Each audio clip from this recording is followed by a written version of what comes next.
Now's your opportunity to ask some robust questions of the panel. So we're looking forward to a good discussion. We've got microphones. If you'd like to ask a question or make a comment, please put up your hand and we'll get a mic to you. I've got a couple of questions. Christina, I've worked with a couple of health economists, but I can't say that I'm economics literate at all. But when I looked at your presentation, one of the messages I got was that the world seems to be doing okay, and Australia seems to be doing okay overall, but the household incomes aren't. And so there seems to be a contradiction there. So what's that about? Is that about distribution of wealth, or why are we seeing that? Yeah, I guess that is like an issue of the distribution of wealth, because if we look at company profits, they're growing strongly, but wages growth is weak. So I guess the question does come up from time to time. And if we think about it, we had like a huge lift in mining investment during the mining boom. So I guess those companies took on a certain degree of risk in undertaking that investment. And the way someone else explained it to me was now this is their time to sort of reap that return. So they need to kind of have a period of strong returns to sort of compensate them for those risks they took in undertaking all of that investment in the mining sector. So that's one way of explaining things. We also know there's a couple of reasons that we can use to explain why wages growth is weak at the moment. So the unemployment rate, that's sitting at 5.5%. So that still is a little bit above the level that we would consider to be full employment, which is around 5%. But also, so while the unemployment rate isn't too far above that rate of full employment, we know that underemployment is still quite elevated. So that is, lots of people actually have a job, but they would prefer to be working more hours. And so that means that there is still a fair degree of spare capacity in the labour market, and that is one of the main reasons why wages growth is still quite low. So if we keep getting strong employment growth, we had a very strong run throughout last year. If we keep seeing strong employment growth, which we should do, if we look at the indicators, it suggests that employment growth should hold up quite well sort of over the next 6 months or so. We should hopefully start to see that wages share start to pick up. Thank you. We've got an august panel waiting for some provocative questions.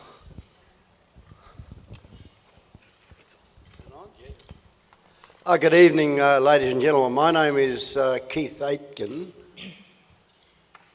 I've got a hand up there, I'm not sure why. My name is Keith Aitken from Advanced Civil Engineering. One thing I've not heard tonight, and the Chief Minister was quite elegant in his presentation, and probably still very buoyed about the great feast talk in America. One great commodity we have here, which I've not heard spoken about, is simple. It doesn't require mining, it doesn't require nasties to treat it. It is water. Water. Why can't we think out of the square and say we'll supply South Australia, Victoria and New South Wales water? And you well may, Professor, say to me, come on, you can't make water run uphill. Well, a great man in Western Australia 150 years ago, and a great engineer, Mr. Tyrrell, would attest to this. He made water run uphill. Not literally, but he did it all the way to Kalgoorlie, using Scottish pipes that were brought out from Scotland and timber pipes. I pose this to you. We have water here. We have all these great rivers, the Finnis, the Vic, the Roper, all these great rivers running into the sea. We have water. We put together a package and we form an alliance with South Australia. They have Liberty Steel and Whyalla making steel. We don't say bring the pipes from Victoria. We say set a plant up in Alice Springs and we make the pipeline and we do the concrete lining and so on and the whole thing, cinder coating. And that'll be an industry in Alice Springs. I'm talking about a pipeline which will probably take us 10 years to build. Okay, How do we do it? Do we give it to that great Spanish company called, let me think, Leighton's, and Leighton's can build it? No. We look at, let's say, top 20 of the territory civil contractors. We get a good scope on what they're all about, financial capacity. We say each year, you guys are going to get a package. As long as you perform, we'll negotiate the next package. And by doing that, we keep it all in the territory. And Wendy, this also goes to where you are. Can you imagine that this snake's coming down, right down through the territory?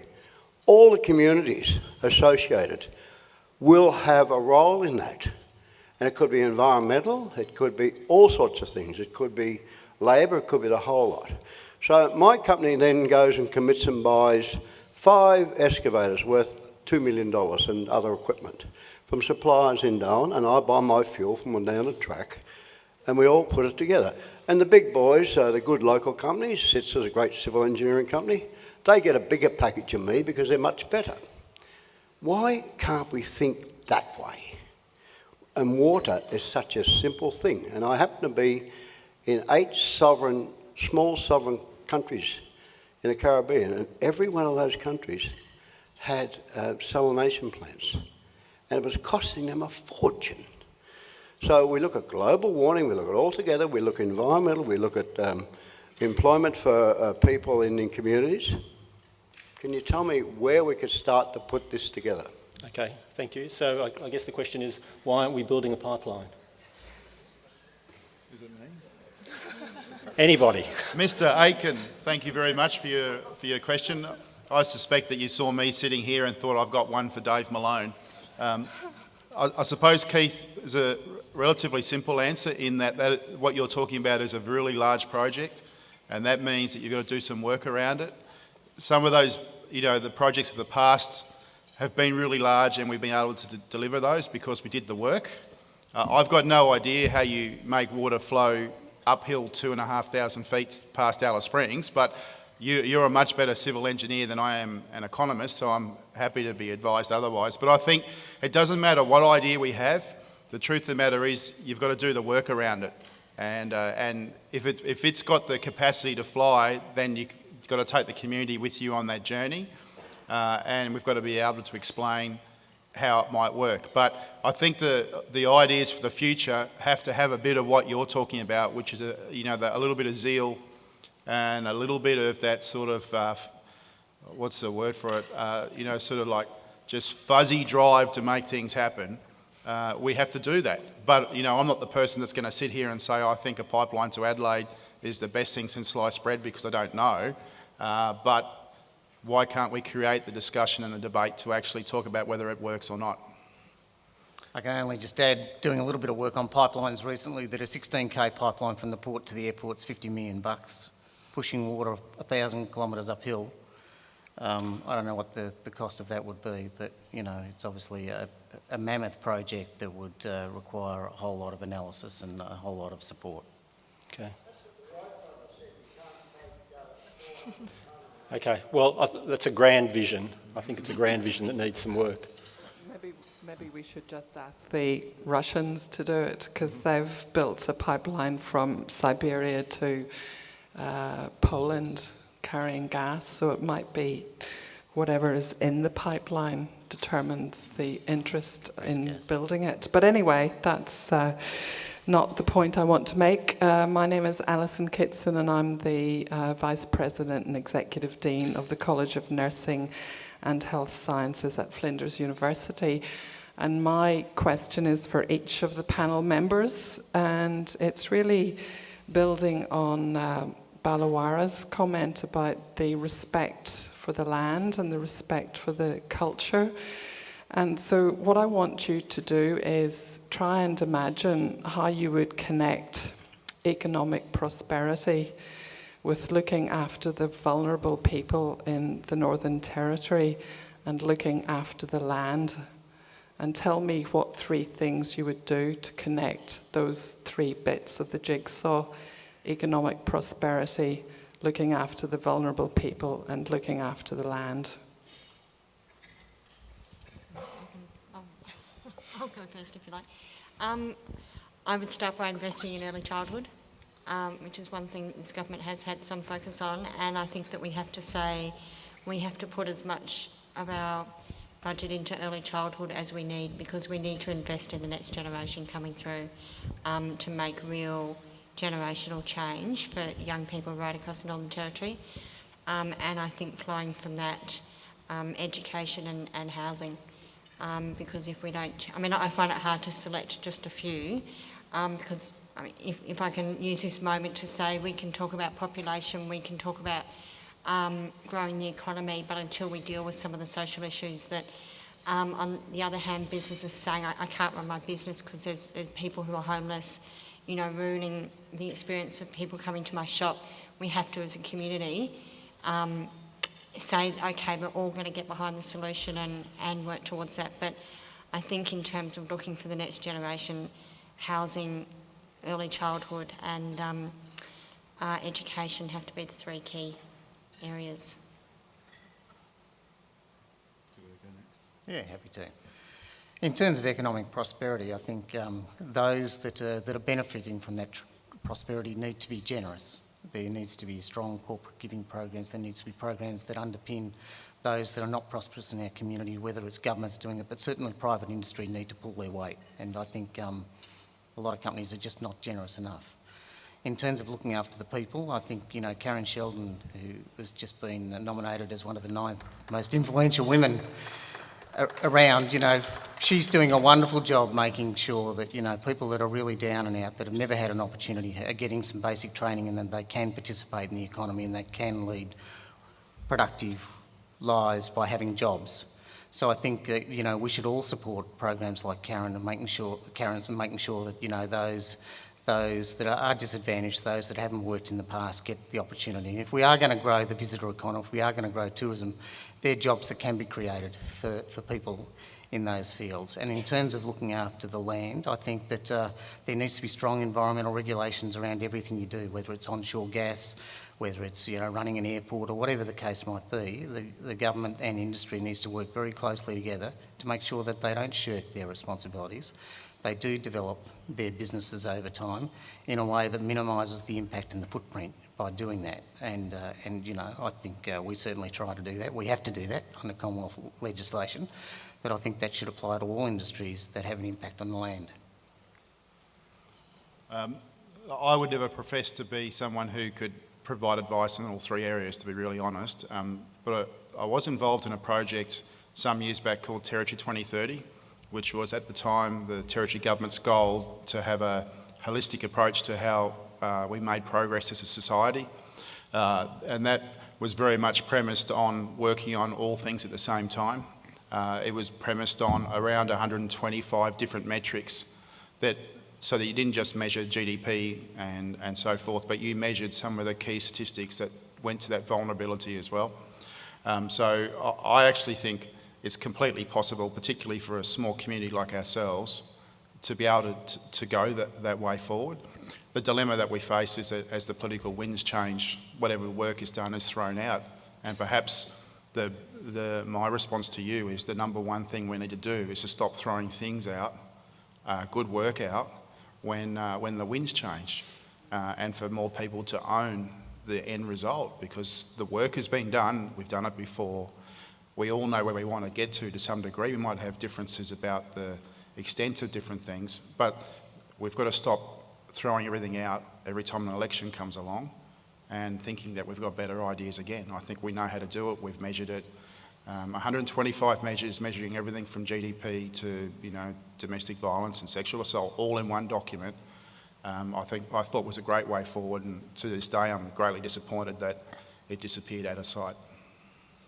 I've still got it on my shelf. Thanks, mate.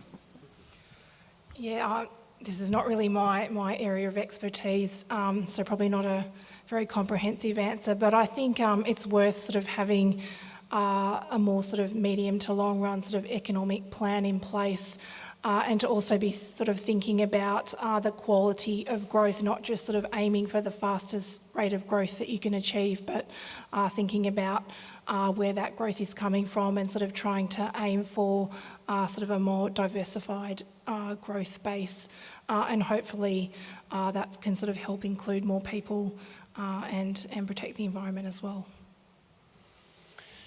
I'm just going to use my prerogative as the facilitator to make one additional comment, and that's to pull together what Ian just said with what the Chief Minister was saying before. So the Chief Minister was very concerned about us having the sufficient population to grow the economy.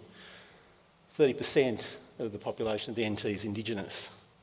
And despite programs like Karen Sheldon's, despite the great Indigenous Academy at Yulara, they've got 350 trainees and hospitality workers, despite the fact that the mining industry employs a lot of Aboriginal people in very remote areas, there's still a very high rate of unemployment. So I think there is incumbent on all of us to look for the opportunities to provide opportunities for greater economic engagement for all those people that are not employed, that are already here in the Territory, who have been here for a long time. Might be a final question over there. Good evening, my name's Thea Williams. I'm an economist, and in considering the Northern Territory's economic and political futures tonight, I'm intrigued that the words climate change haven't featured at all.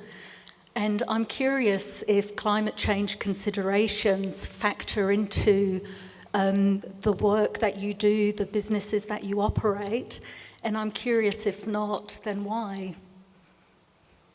Thank you. Thanks, good question.